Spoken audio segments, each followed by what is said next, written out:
Yeah, thank you. I do not want to delve too much into the case issues, but I want to say what is happening to me is intimidation from William Ruto himself, and is being executed by Murkomen by giving illegal instructions to the security apparatus. I was collected from RMS by Mr. Kandir, was handed over to Mr. Bet at DCI headquarters.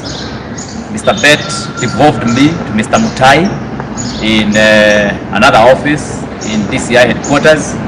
Mr. Mutai then detained me at Kamukuji, where he handed me over to Mr. Lagat.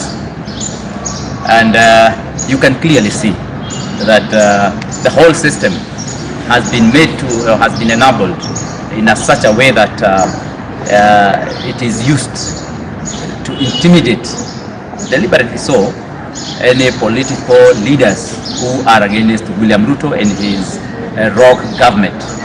After being released by paying 250,000 shillings, now the Mkurueni Member of Parliament, John Kagushia, has broken his silence, saying that he was arrested by Kalenjin Goons, which were led by Murkomen and DIG Eliud Lagat.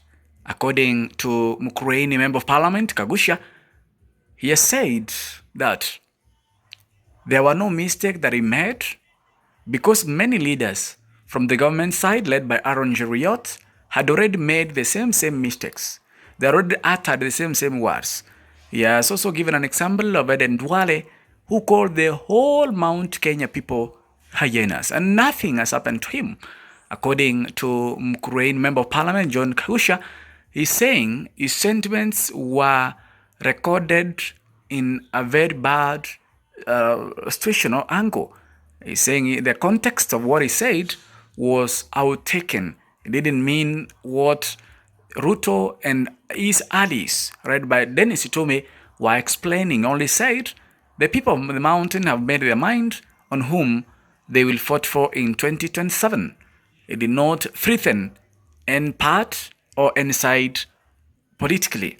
According to Mkurueni Member of Parliament, he's saying he was intimidated in custody, he was denied food in custody, he was threatened in custody, among others.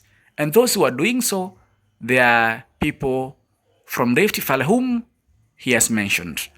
Let's listen to Mkurueni Member of Parliament, John Kagushia, who was arrested on the 4th day of August 2026, just a day after he was arrested, in studios of the Royal Media Services, that is Yaya Center, Nairobi. One of the reasons why Mr. Murkomen is after me is because I have declared clearly that he is a minister for Goonism and coordination of national abductions and then of course terrorizing their citizens. Mr. Murkomen, I want to tell you, we don't fear you, and we will not be cowed, we will not be intimidated. We are going to remain strong. In fact, what this system is doing to us and has done to me is to make me more strong, more solid. And I'm going to ensure that we do away with this rogue government through the ballot, as it is the constitutional way. And we are going to ensure that William Ruto and his government will not get a single vote, not only from Kieni, not only from Nyeri, not only from Mount Kenya, but also from the whole country at large. We must do away with this government so that we can have a government that cares about the people, a government that does not take on these intimidation and twisting tendencies. We must ensure that the government comes is going to be constitutional. For example, how would you detain me incommunicado, and even when you have a court order, high court order, you disregard that court order? It clearly shows that this government has no intention whatsoever to follow the law. And also, I take great offense with the 48 hooded, masked, armed men who had been sent to Royal Media Services to come and arrest me, and together were enabled by 13 Subarus, 2 double cabs, and had state-of-the-art equipment. And they were running after only one unarmed person, citizen. That clearly shows that the government has a lot of resources to misuse, to abuse, and to take those resources in areas that is not necessary. I mean, we have had many leaders who have said very many bad issues.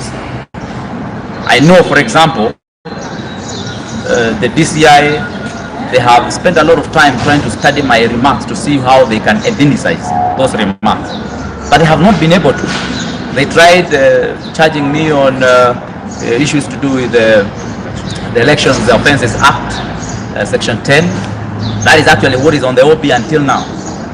And again, they discussed that and they realized that that wasn't going to work because there are no elections. Sometimes they don't even know what brain they are using to come up with some of these charges. And then they have now decided to charge me on the Penal Code 94. But in all this, I'm sure we shall get justice from the judiciary. I'm sure the determination, of course, will help us to get justice. Yeah, but all in all, William Ruto, your time is over as the President of the Republic of Kenya. And that is why I say one term more strongly than ever before. Just before you call it a quit, Mheshimiwa, I have 2 questions. My name is Herman Kamariki from KTN. First question is, there was a little drama yesterday, and so it has been misreported by several people after you left court before you came back again. Maybe you can now make it clear where you had just gone. And then number 2, how was the feeling while with police officers? Were they calm with you, or they mishandled you while in custody and even after? Number 1, at no one point have I gone against any of the orders that we have.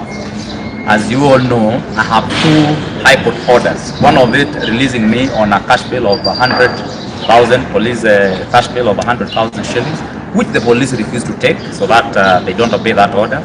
But again, I also had another high court order releasing me on a personal bond.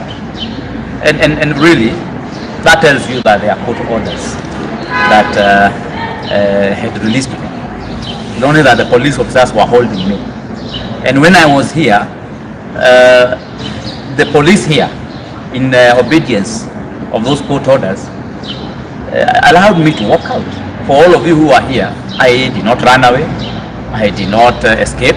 I walked out, got into my car, had some lunch just across here, and walked back to the court.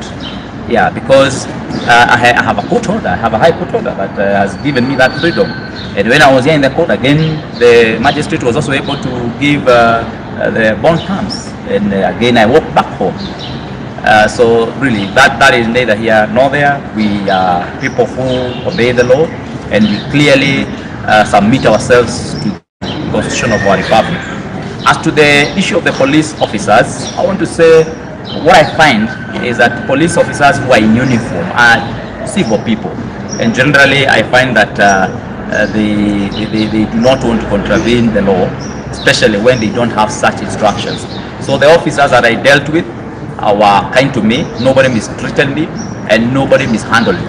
The problem we are having is this Goon hooded masked goons, the system that has been created by Murkomen. That is what we have a problem with, because those people are not submitting to our laws of the land. They are not operating under the established constitutional dictates that we know, and that is where the problem is. And those are the people, that's what we are fighting. We are saying, if someone has done anything that needs the attention of the authorities, then it must be done in a constitutional way. At no one time have I refused to submit myself to the authorities. I mean, you are coming to arrest me from a media station. That means that I'm available anywhere, every time. And then at any one time, if authorities require me, I will submit myself to them. You know, I don't want to say that they know where to get me from, because I don't want them to get me from anywhere. I just want them to place a call or write and tell me, we need you, come here. And as a law-abiding citizen, I will be there. Otherwise, these other hula baloos and these other dramas, they are uncalled for, and it's a waste of public resources that Kenyan taxpayers are paying through their noses. Just one thing to say.